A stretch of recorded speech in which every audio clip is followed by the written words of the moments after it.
Let's stay with that showdown between the lawyer for the former SARS Commissioner Moyane and his accuser, the Public Enterprises Minister Pravin Gordhan. Dali Mpofu said he had no evidence to support his assertion that Moyane was involved in state capture, but Gordhan said he did. Well, tensions running high as the strained relationship between Moyane and Gordhan, who was also once the SARS Commissioner, took centre stage today. To discuss, we're joined by Research Director at Auwal Socio-Economic Research Institute, or ASRI, and that's Angelo Fick. Angelo, thank you for being with us. If the integrity, say, of Pravin Gordhan was on display today, how do you think he fared? Well, I think it's a debasing day for everybody, those of us watching and those of the people who participated. It was not South Africa's finest moment or South African judiciary's finest moment. We could see from the struggles had by the Deputy Chief Justice, Raymond Zondo, in managing this and the technical difficulties of people speaking over one another, that this was not good. I think reducing it to the integrity of Minister Gordhan and of Pravin Gordhan, the private citizen, is a strategy that many, I think, might find useful. But for me, that's a rhetorical strategy rather than a logical one, because I think we need to pursue the logic as set out by the Zondo Commission and by Deputy Chief Justice Zondo on the limits of what which should be pursued and the nature of cross-examination to factual interrogation. And there, I think, there are some difficulties about deciding whether or not this was particularly productive today. Yeah, so explain what you mean there, because he was pushed on whether he had evidence to back his claims that Moyane was involved in state capture. Pravin Gordhan kept on mentioning the Nugent Commission, which did make incredibly damning findings. Mpofu said that the Nugent Commission report wasn't worth the paper it was written on. So this is also about the Nugent Commission and the integrity of those previous findings around SARS. Precisely, and I think part of the problem that, as an observer, I had today was trying to work out the chronology of the questioning, because if the questions had been more specific, perhaps more productive answers could have been received. But there also seemed to be much more, shall we say, ego tensions between the advocate for Mr. Moyane and the Minister Pravin Gordhan.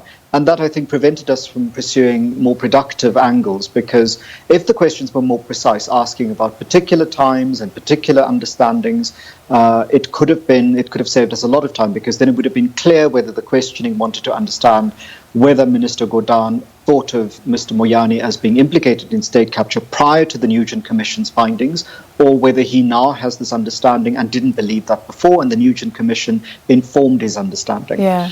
And I think that kind of quibbling over what was understood when by whom would have been crucial clarifications. But the interaction between the witness and the advocate tended to become a lot more cantankerous and antagonistic around definitions of one another and their understanding of what the other person meant when they asked particular questions, which just became bad sociolinguistics and really bad argumentation about the meanings and of concepts and ideas. Yeah.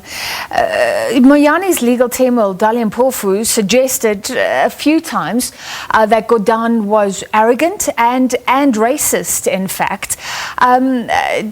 How do you think he fared in sort of answering to that? Do you think he did well, or will it leave question marks in people's minds?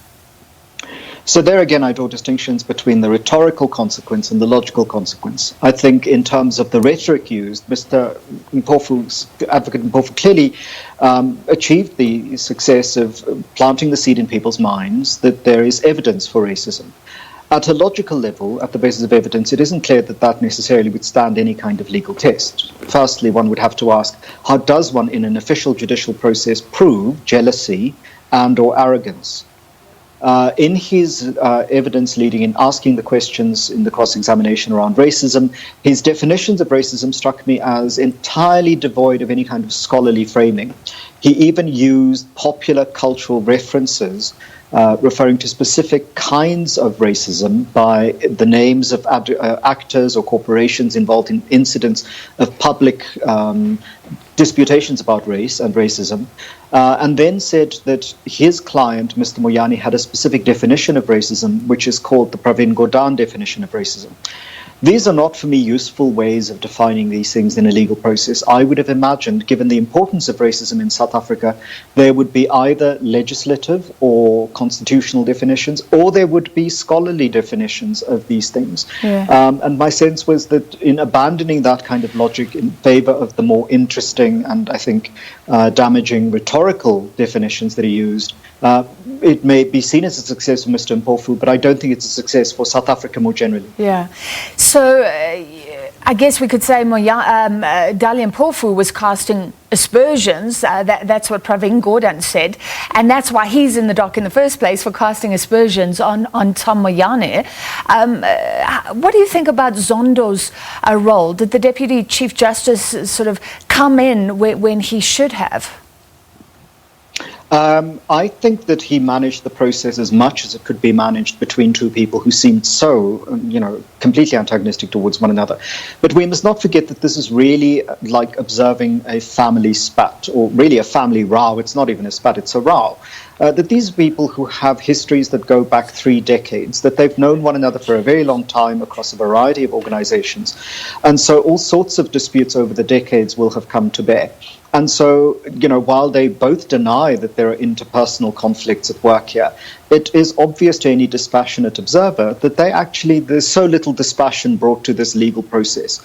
The asides dropped by Advocate Mpofu, his use of words that I hadn't heard in polite society in South Africa to object to what he, continued to report on as the racism of Mr. Gordhan. Mr. Gordhan's really arrogant Jupiterian approach to answering the questions.